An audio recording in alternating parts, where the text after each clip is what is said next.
5ই আগস্টে বাংলাদেশের জনগণ আওয়ামী লীগের বিরুদ্ধে একটি রায় দিয়েছে যে আওয়ামী লীগ বাংলাদেশে আর কখনোই রাজনীতি করতে পারবে না।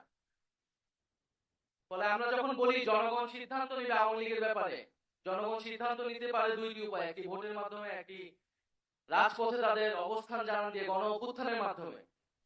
তা একটি যখন গণ অভ্যুত্থান হয়েছে, যে গণ অভ্যুত্থানে মুজিববাদকে, আওয়ামী লীগকে বাংলাদেশের জনগণ অস্বীকার করেছে এবং জনরোষে সেই ফ্যাসিস্ট সরকারের নেতৃবৃন্দকে দেশ থেকে পালাতে হয়েছে। এরপরে আওয়ামী লীগ বাংলাদেশে রাজনীতি করবে কি করবে না এই আলোচনায় আসলে আসতে পারে না।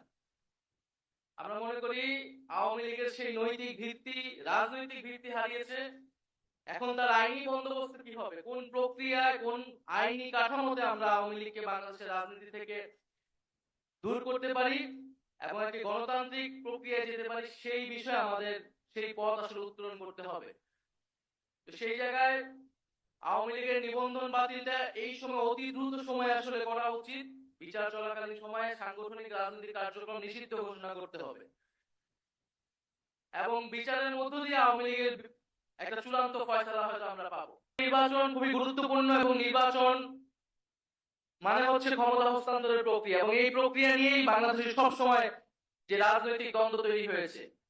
এবং এই শান্তিপূর্ণ ক্ষমতা হস্তান্তরের জন্য আসলে প্রাতিষ্ঠানিক নিয়মের বাইরে প্রয়োজন রাজনৈতিক দলগুলোর সদিচ্ছা, রাজনৈতিক সংস্কৃতির পরিবর্তন, রাজনৈতিক দলগুলোর মধ্যে নিজেদের মধ্যে সেই আস্থা এবং বিশ্বাসের জায়গা অর্জন করা।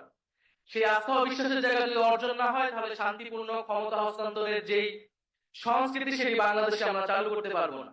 আমরা আশা করবো যে এবারে গণ অভ্যুত্থানের মধ্য দিয়ে যে জাতীয় ঐক্যমত এবং জনগণের আকাঙ্ক্ষা তৈরি হয়েছে, সেই আকাঙ্ক্ষার প্রতি সবাই শ্রদ্ধাশীল থেকে আমরা বাংলাদেশে শান্তিপূর্ণভাবে ক্ষমতা হস্তান্তরের একটি সাংবিধানিক প্রক্রিয়া এবং একটি রাজনৈতিক সংস্কৃতি তৈরি করতে পারি।